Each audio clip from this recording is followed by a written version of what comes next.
There was a time in Nigeria when seeing a black man become extremely wealthy was seen as impossible.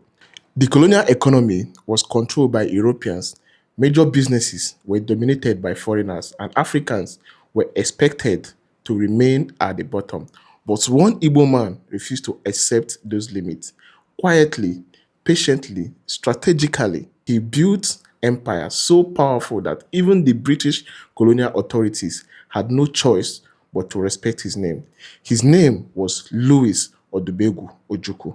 Ironically, many Nigerians today only remember the son, Chukwuemeka Odumegwu Ojukwu, but the father's story may even be more unbelievable. Louis Odumegwu Ojukwu was born in 1990 in Nnewi, in present-day Anambra State. Now, Nnewi was already known for trade and business. The town had a strong culture of entrepreneurship long before modern Nigeria existed. But even among traders, Louis stood out. From a young age, he understood something many people around him did not fully yet realize. Education and business together could create power. Louis attended the famous Hope Wade Training Institute in Calabar, one of the most famous prestigious schools in Nigeria then. At that time, very few Nigerians had access to quality education. And under British rule, education often determined who could rise and who could remain trapped at the bottom. After school, Louis worked briefly as a teacher and later entered into banking. Now, for many people, getting a banking job during colonial time would have been enough. I mean, more than enough. Stable income, respect, security. But Louis wanted more. He was an ambitious man. He was watching the colonial economy carefully. He noticed something very, very important. The Europeans controlled transportation and movement of goods across Nigeria. And in business, whoever controls movement controls money. Of course, you know that. Louis entered the transportation business at a time when it was extremely risky. Roads were terrible, vehicles were very expensive, breakdowns were even more common, and most Africans simply did not have the capital to compete at that level. But somehow, Louis kept expanding.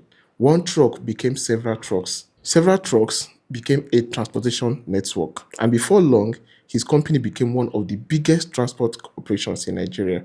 Think about how incredible this was. This was not oil money. This was not government money. This was not political connection. This was pure business. An African businessman building wealth under the colonial rule. Think of how hard that really was. And that was dangerous in the eyes of many colonial powers because colonial systems were never designed for Africans to become too economically powerful. But Louis was impossible to stop. His success grew rapidly across Nigeria. Soon, he became one of the richest black men in Africa. That was then. People began to recognize his influence everywhere. Traditional rulers respected him. Businessmen admired him. Even colonial authorities paid attention to him. At a time when many Africans were struggling under colonial exploitation, Louis had become a symbol of what was possible. But perhaps the most shocking part of the story was the level he eventually reached. Louis Odumegwu Ojukwu later became the first Nigerian president of the Nigerian Stock Exchange. I know you don't know this. I know you've never heard of this before. Pause and think about this for a second. During a period when the British still dominated African economy, I mean Nigerian economy, an Igbo businessman rose into one of the highest financial positions in the country. That was extraordinary. And his wealth gave his family opportunities very few Nigerians had at the time.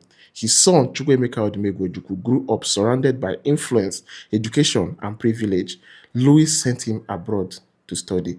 He attended Oxford University in England. But history would later take the son down a completely different path. War, politics, Biafra, exile, controversy. And because of that, the father's story slowly disappeared behind the son's legacy. Today, when people hear Ojukwu, most immediately think about the Nigerian Civil War. But before the politics, before the war, before Biafra even ever think of existing, the name Ojukwu already represented wealth, ambition, discipline, and enterprise. Louis Odumegwu Ojukwu's story matters today because It reminds people of something very powerful. Long before modern motivational speakers, long before social media business gurus, Igbo businessmen were already building empires under impossible conditions, not with shortcuts, not with fraud, Yahoo, Yahoo, okay, and all that, but through vision, risk, strategy, and persistence. And maybe that is why this story deserves to be remembered, not just as the father of famous man, but as one of the greatest businessmen Nigeria ever produced. The real question is this: if men like Louis Ojukwu could build massive wealth during colonial rule, what is stopping this generation today?